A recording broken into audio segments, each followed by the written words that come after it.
Yeah, this is the chapter from where the real valuation part, or typically, if at all, I have to look at evaluating a company for a buy or a sell decision.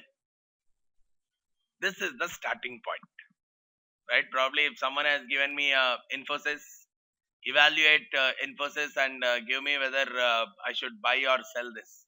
So here we are just having two chapters where the focus is on just the introductions part. One, how do I do an understanding of the industry and the company, and two, what are the various formulas and calculations that are associated with the valuations part. But the real calculations and all we take up in level 2. So this is the starting point, but the continuation happens in the next level for you.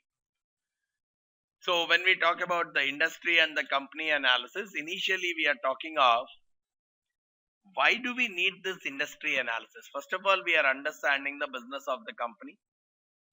See, if I have to understand the company's business, I need to know the bigger picture, right? Probably some industries, they work well in some countries, whereas they may not work well in some other countries. For example, a country which is following a complete birth control kind of stuff, right? Probably in that country, a baby foods product companies, in that country, probably anything to do with the baby foods or baby related stuff, those industries may not be successful in that company because not too many childbirths are happening in that country. Whereas in some other country where the population comes like cricket teams, then probably in that country, probably a child related industries, they are more and more prevalent. They have a lot of more demand.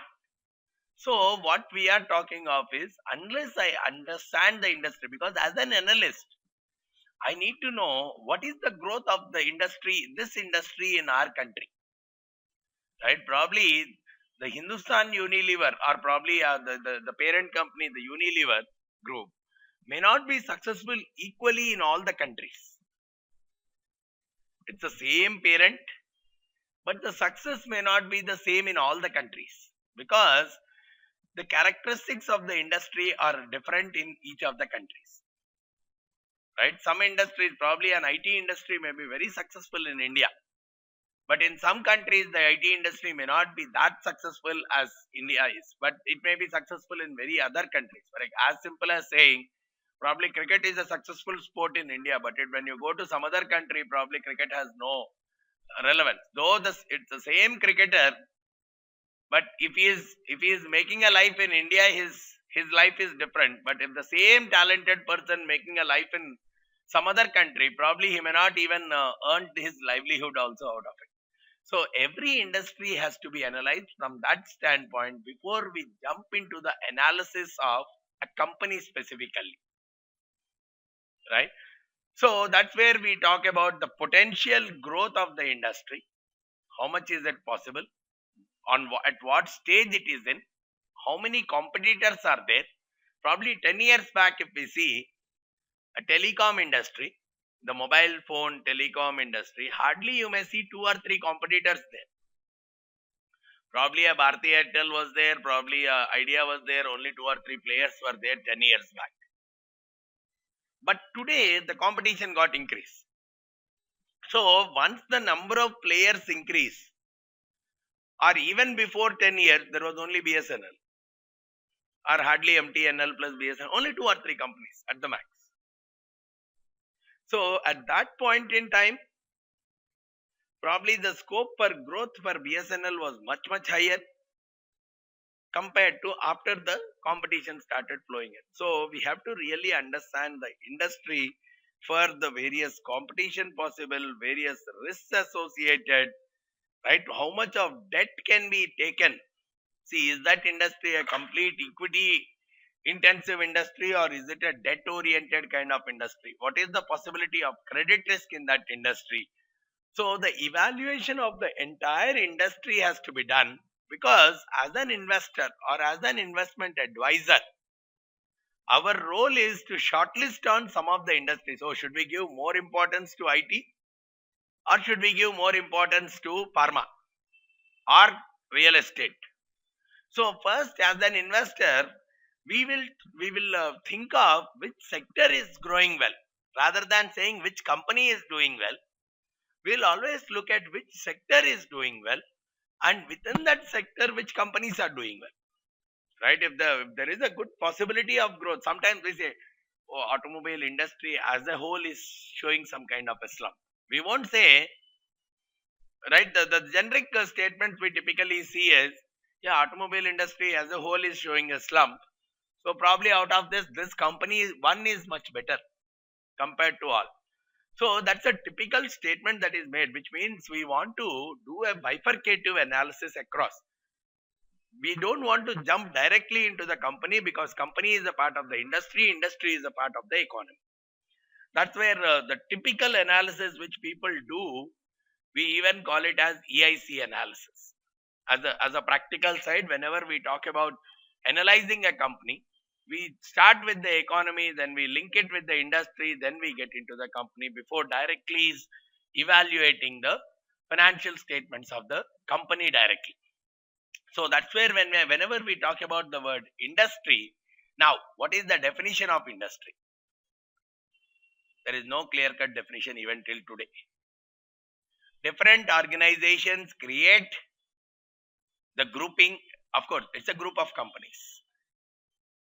Right? Whenever we say industry, it's a group of companies. But the groupings are specific. Different organizations do the grouping in different ways.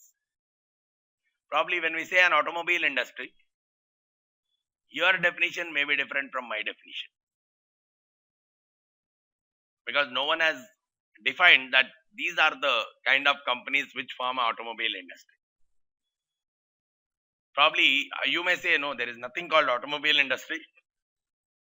Either a four-wheeler industry versus two-wheeler industry. You may classify them as two different, or probably three-wheeler industry. You may classify every industry differently. I may say, no, everything is automobiles. Or someone else may say, if all these are automobiles, probably I may consider even the tire manufacturing companies also as a part of automobile industry. Not just car manufacturing company. Even a car tire manufacturing companies or car auto parts, spare parts manufacturing companies, all of them I may treat them as automobile industry itself.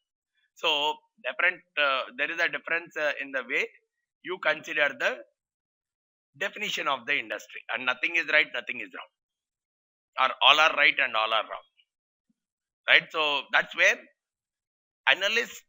one analyst thinking will differ from another analyst thinking, because it's not a sign saying these 10 companies only will go as a part of the automobile industry. Probably if you see the way the kind of companies BSE has included as a part of its auto index is different from the companies which NSE has included as a part of its auto index. We sometimes say auto index has grown on BSE and it has fallen on NSE.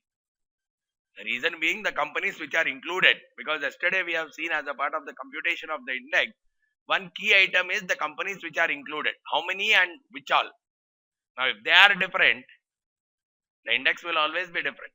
So now should I analyze that automobile industry has fallen or grown? It completely depends on our perception of what we are defining as the industry. We have to be very clear, because when a BSE defines auto index, it does not consider the companies which are not listed on BSE. Probably Hyundai Motors is not listed in India at all. So Hyundai is nowhere considered as a part of automobile industry at all in India, as per BSE or NSE. But when a general person talks about automobile industry, he may say Hyundai is having the first or the second market share in India as far as some four-wheeler segment is concerned. So the definition of the industry may happen. So you can create your own definitions of industry, either on the basis of products and services or on the basis of business cycles, sensitivities, like some industries, they fluctuate very heavily with the business cycle. For example, an industry like real estate,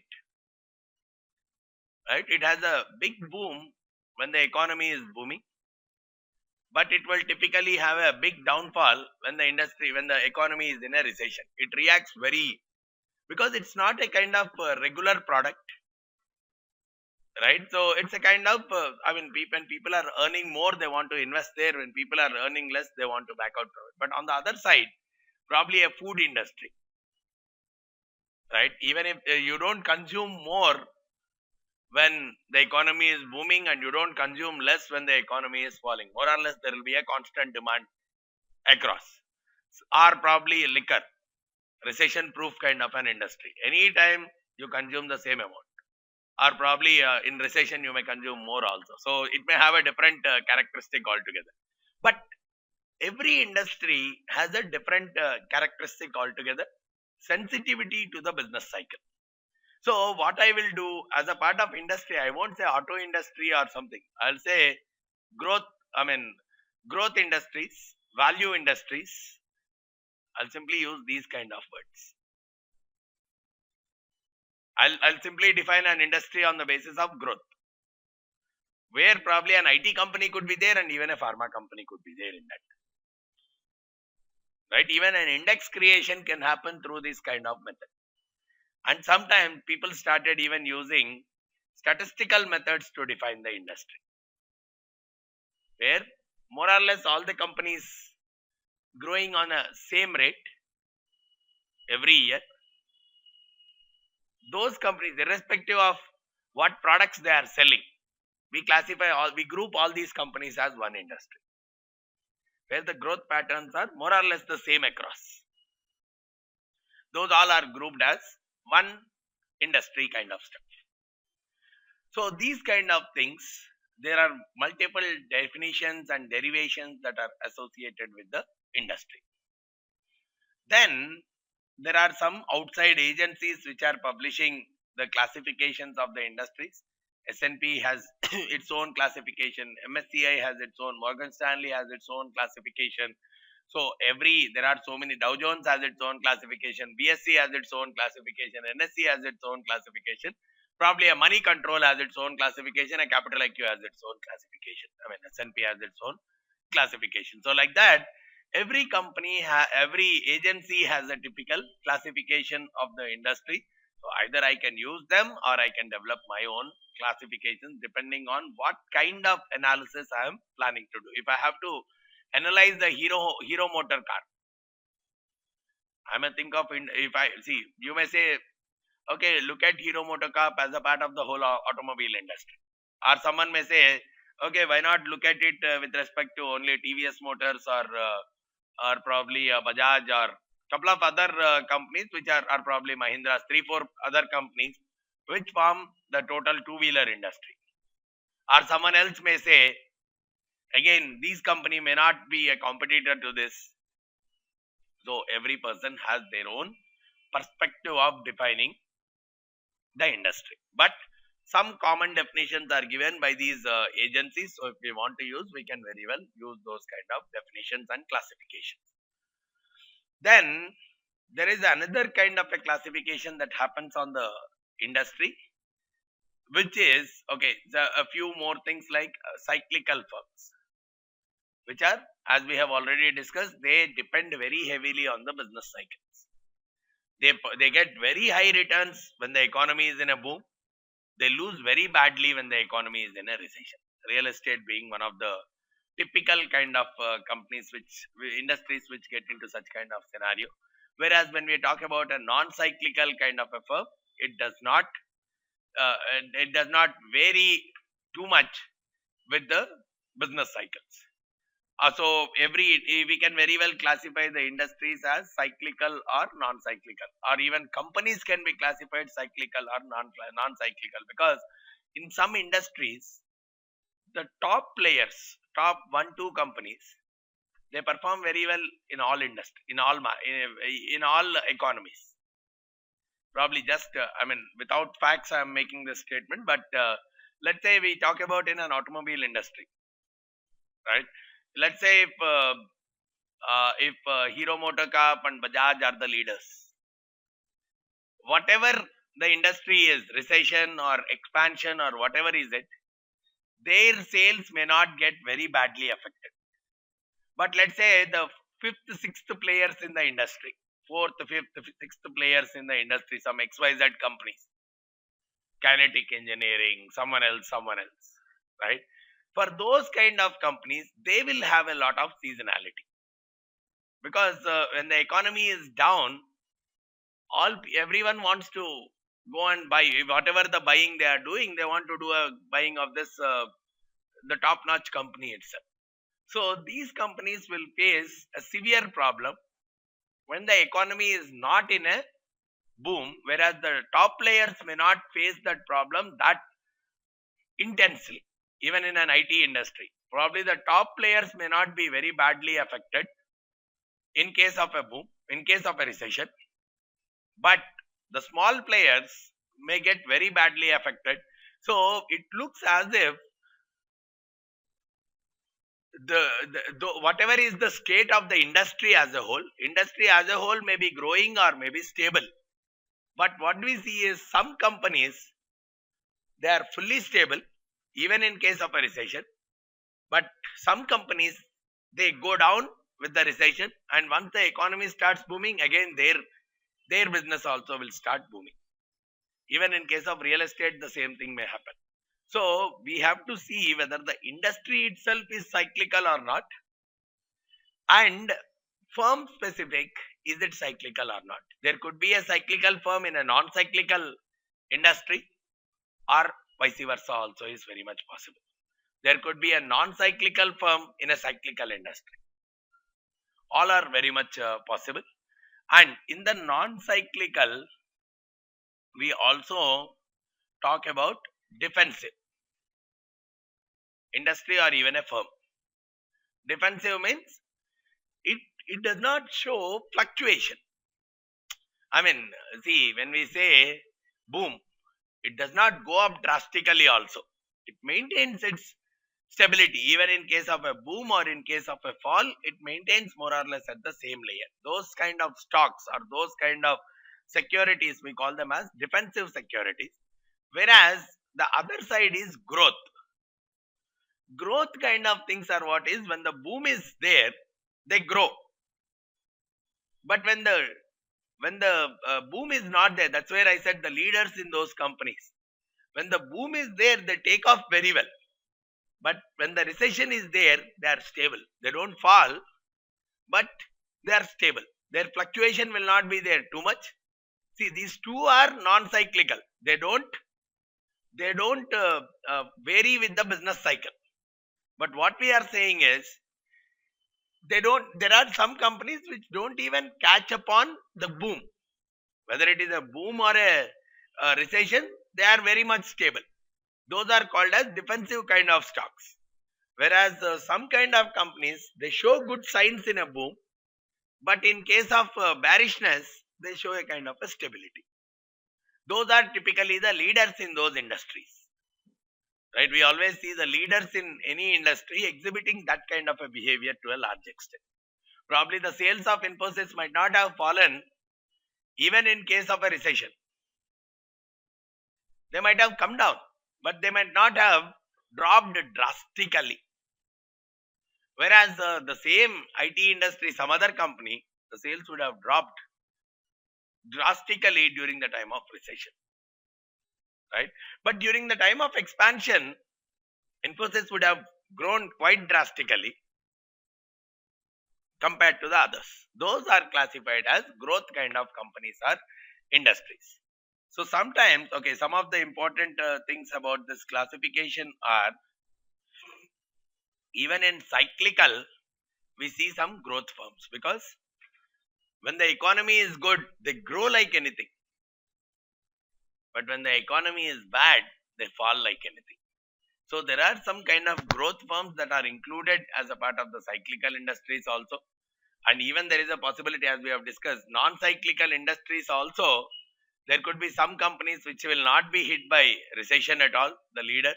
So we have to be very careful in terms of classifying whether the industry is cyclical or firm is cyclical. So we have to understand both the characteristics. So sometimes we may say defensive industries are always safe investments. But why not capture the growth when the economy is booming? Anyhow, we know that when the economy is falling, these companies are safe. These companies are stable. So why should I target only defensive industries always? So there are various kind of limitations with this kind of an analysis. So there is some kind of arbitrariness and all these things that are associated. So as an analyst, we have to be very much careful when we are using this kind of an information for processing the valuation of the firms, and probably for processing the recommendations on where to invest and where not to invest. That is where we are bringing out another definition called peer group, where the definition says the companies with similar business activities, similar demand drivers. We are not saying companies which are producing the same product. Similar business activity, demand drivers being the same, the cost structure, in the sense probably their cost of goods sold. See, some companies, though they are in the same industry, they are product oriented companies, whereas someone else is a process oriented kind of company. For both these companies, the cost of goods sold will be entirely different. The one set of companies could be more heavily dependent on machinery, whereas some other companies could be heavily dependent on people. Right? So even if they are producing the same product, what we are saying is, let's take few companies as a peer group. Don't consider whole IT industry as one. Within the IT industry itself, those companies which have similar demand drivers, means a tough competition in terms of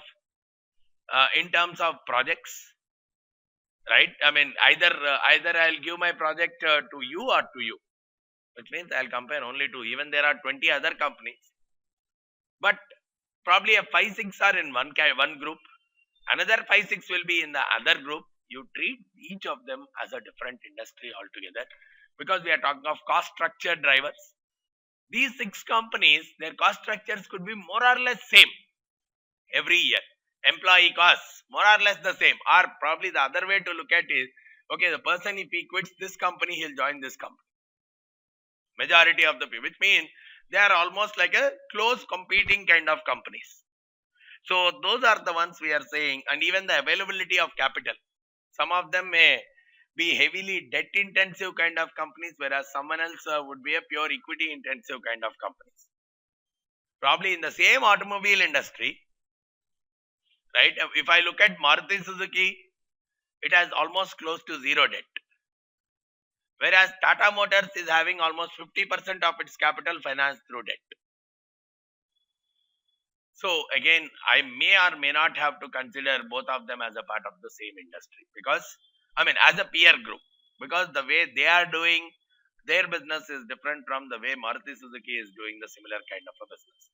So think on all these lines and create your own peer group. That is what is your definition of the industry. So okay, when we are doing any kind of industry analysis for the assessment of the performance of any company, always try to do a link up between the economy and the industry. That's where I said it's better to start off with the EIC analysis. First, understand the economy, link the industry with the economy, right? Because how well, see, probably the better simple thing which I'll tell you in this regard, we all say, okay, GDP is planning to grow at 6%, right? GDP is growing at 6%. What is GDP? It's the growth of all the industries in the economy, right? But are all the industries growing at the same 6%? Probably some industries are growing at 12%, some industries at 20%, some industries at 2%. But overall, it is a growth of 6%, right? So, which means we can easily understand how a specific industry is growing. right? So if the industry can grow at this rate, after that I'll see at what rate can this company grow. Again, within the industry, all companies don't grow at the same rate. Probably the leaders or someone will grow at a much higher rate, someone else will grow at a much lower rate, but overall the growth is this one. So we have to understand these kind of characteristics before we actually plug in what should be the growth rate for our company. So for that, estimate what all variables you would like to look at. Okay, on the GDP front, or on the for the industry perspective, you want to look at the sales, you want to look at profitabilities. What is that you want to look at? You want to look at the growth, year on year growth, or you want to look at the contribution to the exports and imports. What all you would like to look at, you can try to evaluate all those variables, and probably check those estimates with other. This is a very typical kind of, I mean, before you make some statements, you can very well cross verify all of them. So for different industries, you look at your models and do the evaluations and all. Identify the industry prospects, at what kind of a growth rate is possible. Identify the life cycle of the industry. What is the life cycle? The typical life cycle we talk about is something like this. Any industry, it's in the initial phases, and there is a kind of a growth phase. See, probably if you look at a mobile service industry 10 years back, it was pretty new to India. 10, 12, 15 years back, it was pretty new to India. So it is in its nascent phase. But after that, the moment the idea is a success, we see that there is a drastic growth in the industry. Probably the next 4 5 years, we have seen that every company, whatever those 4 5 companies, see, initially you will not have competition and all. So every company will have a very rapid growth. Whosoever are the 4 5 people who are in that particular industry, they will have a rapid growth. The profits will be much higher. Probably you could remember the days where incoming calls also were charged very heavily. So which means it was a very huge revenue for those kind of companies which operated in the earlier periods, which means that industry is in growth kind of a phase. After a growth, what happens once it reaches a certain level? Now everyone is convinced, oh, there is a lot of opportunity in this industry. We can make some kind of a business by entering into this industry. They won't enter all this period. Once 4 5 years it is observed, or probably time period, let's keep it aside, but once people understand that there is a lot of prospect in this industry, the lot of competition will start flowing in. And because of that, what happens? After a certain point in time, the demand also will get saturated. Now today everyone may have a mobile phone, right? Or a good proportion of affordable people already have a mobile phone and a mobile service with them.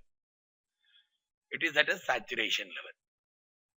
The industry, every industry comes to a saturation level, and after that, probably some other technology will come. Now mobile will probably, if after a few years, if the mobile is, I mean, in that also, if I think the regular calling mobile as one industry and probably 3G 2G Gs as another industry, then probably a new industry came.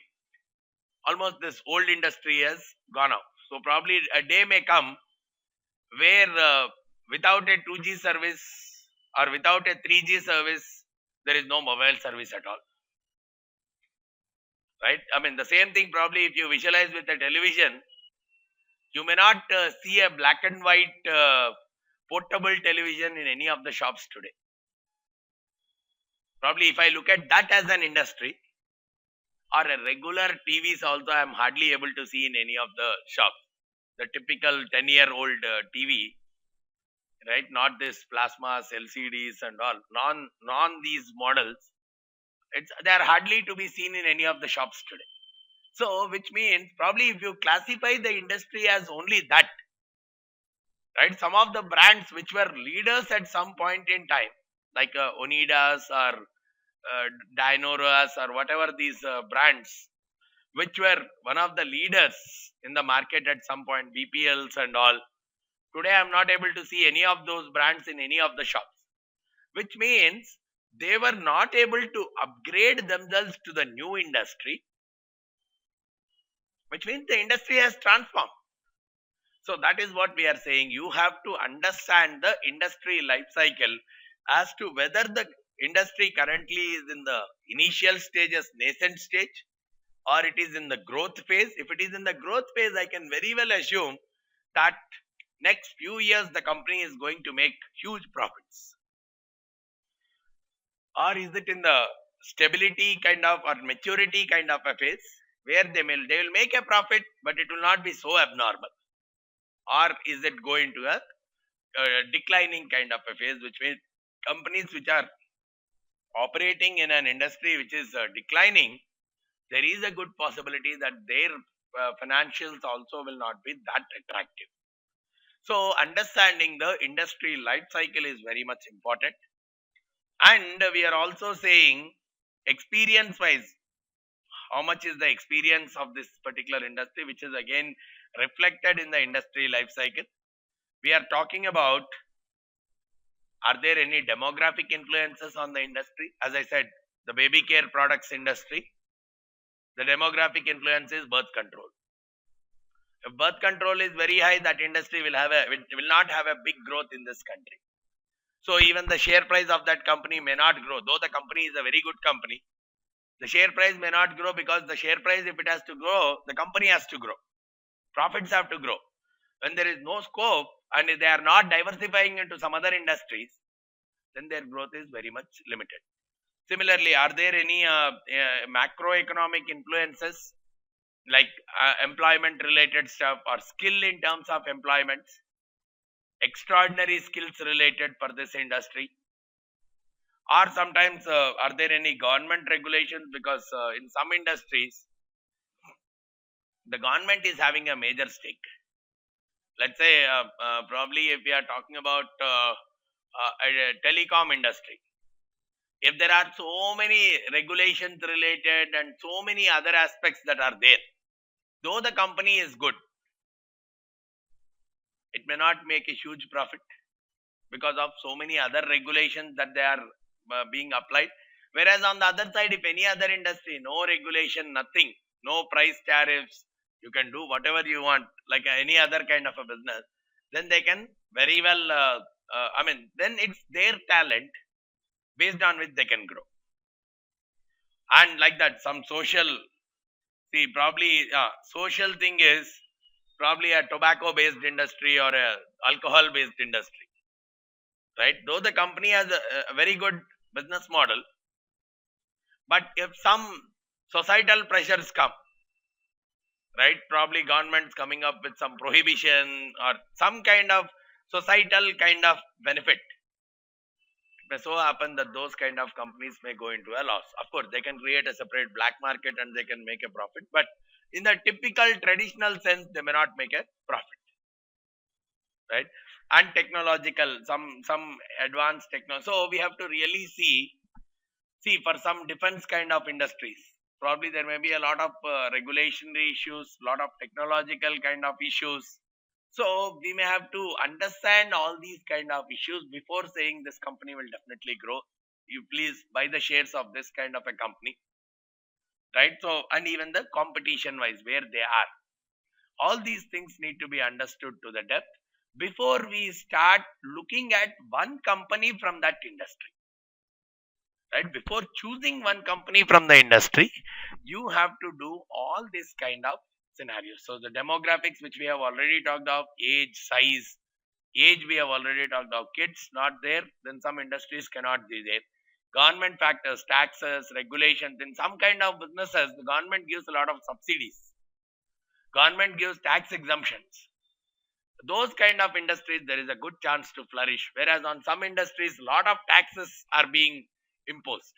So for those kind of industries, the growth chances will typically go down. All these kind of stuff will typically influence have to be taken care into consideration by the analyst when he is giving some kind of decisions about which particular kind of companies or industries to be chosen for investment standpoint. We have already talked about the investment life cycle. The nascent stage is what we call as embryonic stage. When we drew the cycle, this is the typical industry life cycle. The nascent stage is where we call it as embryonic stage, where initially to spread the idea, it will take some time. The prices will be very, very high because volume will not be there. Right? Mobile phone probably is a better way to understand this whole process is understanding the mobile services in the country, because they started only after we got some amount of some age. Right? They were not there when we were kids, but probably once after we knew the world, only these kind of products have come up. So we can very well link to that kind of industry very heavily. Right? High prices were there. Large investment for those companies like Airtel or anyone who has entered, they had to put a huge capital investment, and there is a scope of high chance of failure. But once they have entered into the growth phase, which means the idea worked, so a lot of people started purchasing cell phones and cell phone services, even if there was a increase, even if there was an incoming call being charged, there were people who were purchasing cell phones and cell phone services. There was a rapid growth. Competition was very less at that point. Either you had Airtel or Hutch, or probably to some extent Idea, nothing more than that. The prices started falling. Every month you will see something is down in terms of the prices. So the prices, and at some point it so came that the incoming calls were stopped charging. So there was a fall in prices, and profitability of these three companies grew very drastically.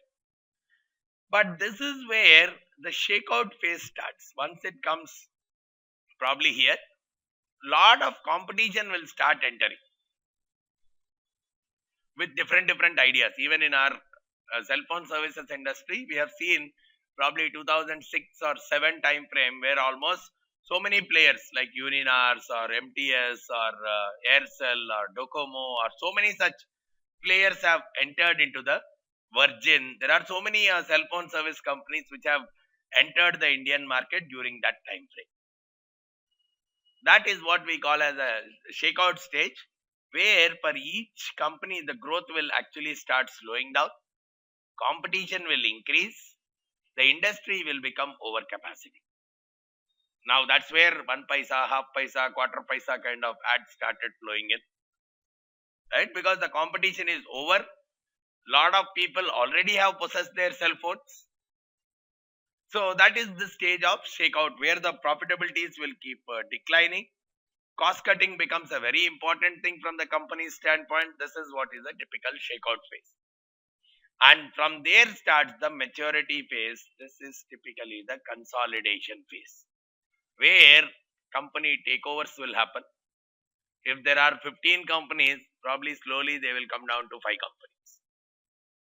Some companies will take over some other companies. That is what we have seen in case of probably Tata Teleservices taking over Virgin, taking over, Docomo, anyhow, they have entered directly with them. But Tata Teleservices itself has 2 or 3 companies under its name. Right? And probably even the, which one was that? Spice Telecom has been taken over, I think, by Idea, if I'm not wrong. But it has been acquired by someone else. So what you are seeing is some kind of acquisitions, or probably Hutch has been acquired by Vodafone when it has entered into the country. So some kind of stabilizations, consolidations, and now at this point, no new person can enter into that industry. Today, in the last 2-3 years at least, I am not able to see any new company entering into the mobile services industry at least. Right? Even if they come, they will enter through acquisition, but they will not enter directly. This is not the time to enter directly into that kind of a market. The pricing is very much stable. And whereas during the decline phase, what we see is the growth will come down, the prices will come down, and some other industry will start slowly booming. Some other industry will start in its nascent phase, which is a competitor to the typical traditional mobile phone kind of an industry. Right? So this analysis is what is very importantly required, because sometimes the life cycle for some industries could span for 50 years, 100 years. For some industries, the whole life cycle could be only 5 years. We have observed all these kind of things in our day-to-day scenarios. Some industries, they even if they are 100 years, they are still able to survive the same way. Whereas in some industries, unless they upgrade, they are winding up their business within 5 to 10 years. So from a industry standpoint, when we are looking at the return on investment, we we talk about market fragmentation. When we say market fragmentation, it's a more number of players available in the market, right? Which will typically create strong competition among the players. High industry concentration means different. See, when we say concentration, it's not a monopoly where someone can price his own. See, when it is a monopoly kind of a market, what see probably when BSNL was there, only the player, the call rates and all never came down to half a paisa and quarter paisas. The bills used to be very extraordinary also. Or probably if you remember the STD rates or something at that point, I used to remember the times where people used to call only after 9 p.m. saying that the cost will be one fourth or half of the original prices and all that. That was the time when BSNL was the only company which was in the telephonic services. But once the mobile phones and other similar industries have come up, today I can call even the other country without waiting up to 9 p.m. Right? So that is what will be created when the market becomes more and more fragmented. But it does not mean that it is a pricing power, because I may have to follow the market. See, sometimes that also creates the industry concentration is becoming, which means, oh, if this guy is not reducing the price, I'll go to this guy. So there are some options available, but at the same time, what we are saying is it does not guarantee pricing power to any party, because if Airtel reduces the price, if the other company does not reduce the price, the whole market share will go to Airtel. Or in some cases, what could very well happen is even if you reduce the price, you will not get your market share. So there is no guarantee that you will become a leader. It does not give you any kind of a pricing power. Though we talk about market concentration is good and all, it does not give a pricing power. And the main thing is differentiation in the product. See, there are two ways of gaining leadership. Even in a strategy, people talk about it. Either you can gain a leadership by having a cost advantage, not the price. Cost. Your costs are much lesser. Cost advantage, or through a product differentiation. So if the product is different, if you are able to say that your product is different, even if you charge a premium, you will get your customers. But if you say your product is nowhere different from the other's product, unless the cost is lesser, people will not come to you. Either you have, see, the price has to be down. If you have to keep the price down, your costs have to be down. Only then you will become a leader. So, and in some cases, what could very well happen is overcapacity. As we have already discussed, the industry is industry is having a overcapacity at this moment. Like mobile phone industry 4-5 years back, it was overly loaded. So which has resulted in lot of price war. Right? Someone the day they announce that it is half a paisa per second, the next day you will see everyone announcing half a paisa per second. So that is what is the outshoot of overcapacity. The price war can typically come up. So there could also be a scenario of high barriers to entry. Every industry, in some industries, especially once it reaches the maturity phase, there could be very heavy barriers to entry. Now I know there's no point in entering into that particular industry because this eating the market share of these kind of companies is very difficult unless you come out with some other innovative idea. But if it is the same idea, it becomes very difficult to enter into that industry because you cannot play on the price. You cannot get volume. Nothing can happen. So that entering those kind of industries will create all kinds of troubles, and that barriers to entry will change with time. Initially, there may be no much barrier. If you want, you can enter. Industry is fully free.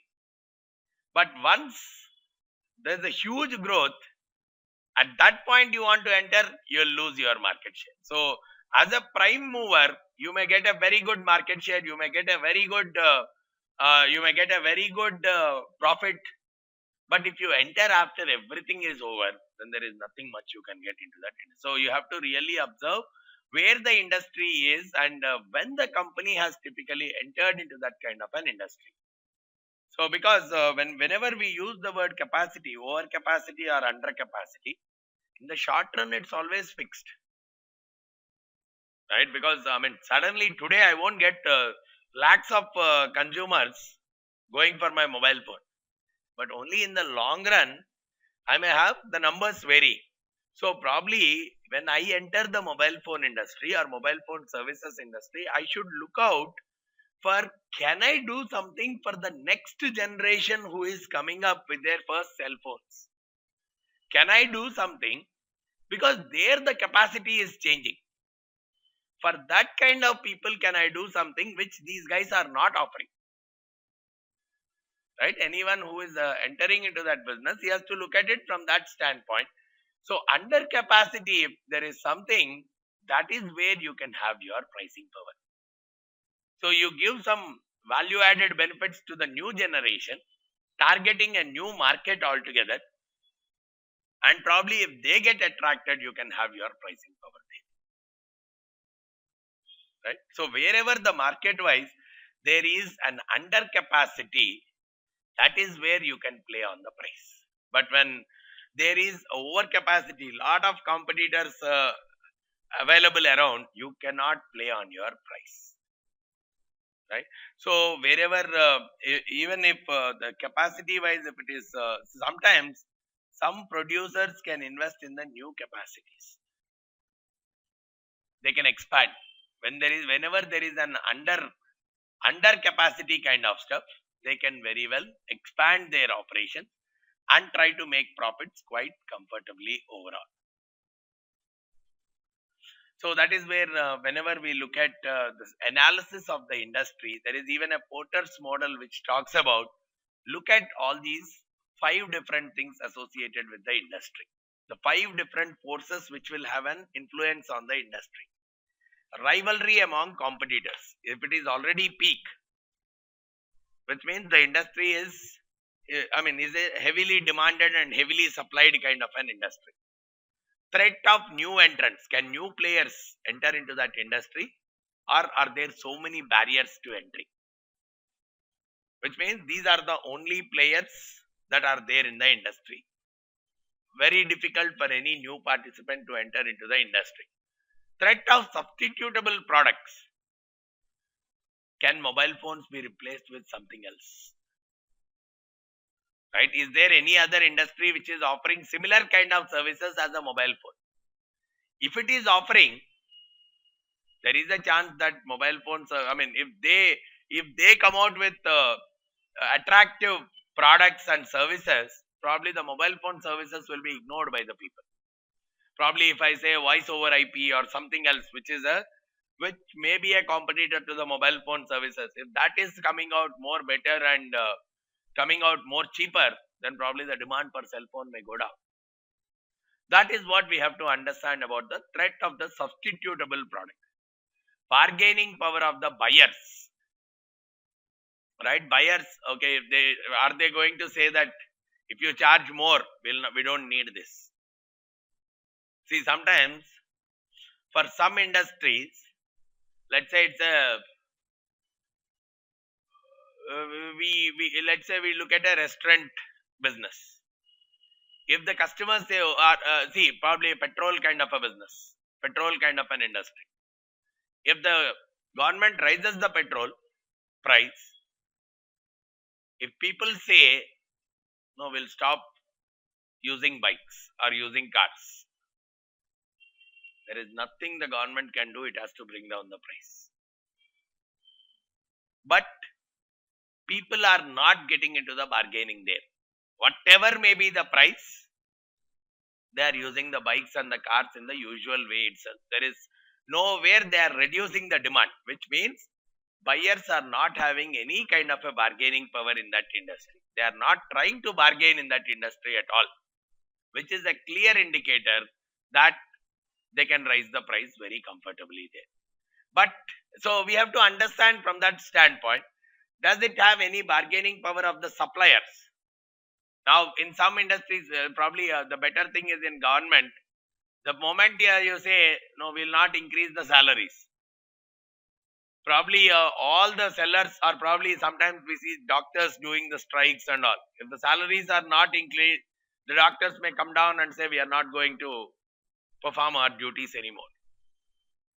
Which is an indicator that the suppliers are having some kind of a demand there. They have a bargaining power. In that case, if any of the parties, either the consumers or the suppliers or anyone are having a bargaining power, then it's an indicator that you as an industry, you have to be binding with their requirements, which means your growth can very well come down.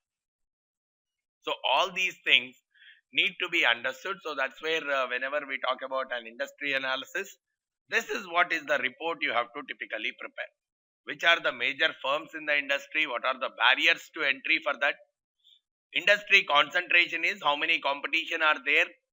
Is it a monopoly or is it a tough competition? Right? Are most of the companies playing on product differentiation or cost leadership? What is the kind of mechanism that industry is operating in?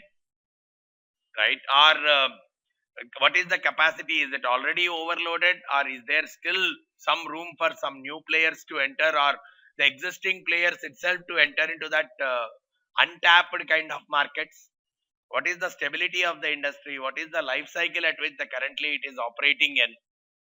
Right? Competition, demographic, we have looked at all these things. So as a report which you are preparing on any particular industry, we have to consider all these influences and prepare your report. And when it comes to company analysis, now that you have done a full-fledged evaluation of the industry, the next part is evaluating the company itself, where you are looking at the basic overview of the firm, then product demand, how are the sales growing up, how much is the company's product, not the industry. Industry may be good. So we are looking at what are the costs of the company which can be brought from the financial statements. Pricing you can get from the financial statements, as well as once you compare the prices of various products of the competitors, you can say whether these guys are having a pricing power, or are they more or less with the competitors in terms of pricing. So look at the financial statements of the company, find out their financial ratios, you project the financial statement and do the valuation. That is what we do as a part of the company analysis. And as we have already discussed, a company can either follow a cost leadership strategy or a product differentiation kind of a strategy. Only when cost is cost cutting. You are selling the product at the same price, but internally you are doing a lot of cost cutting. So your profits are higher. You are not getting big revenues. Even you and your competitor are selling it at the same price. Right? You don't have an advantage in setting a different price because you are selling a homogeneous product. Right? Probably a milk packet. Right? Heritage is selling, Vijay is selling, and some other companies are selling a milk packet. The price cannot be different there, because more or less it is assumed to be a homogeneous product. Unless you say that something is different. I'm using some specific quality of buffaloes, and probably if some such kind of a message is conveyed and convinced by the takers, otherwise it's assumed like a homogeneous product. Now the most important thing for any kind of a homogeneous product is, if they have to be more profitable, the cost differentiation, the cost leadership. Okay, if they are selling one packet for 20 bucks, what is the total cost that is involved for them? Someone who is who is doing that with 10 bucks, they may get a much more advantage compared to someone who is doing the same at 15 bucks. Right? So that is what we are talking about, a cost leadership kind of a strategy. Whereas product differentiation, yes, in the same product, probably if you can bring out something else, that this packet will have a 30-day useful life compared to something else which has only a 2-day useful life. And probably if that idea gets sunk among the people, they may try to pay a price, because we see in some cases in a Tetra Pak, the same milk comes in a Tetra Pak with the same qualities, but it is priced higher because it is treated as a product differentiation strategy. Right?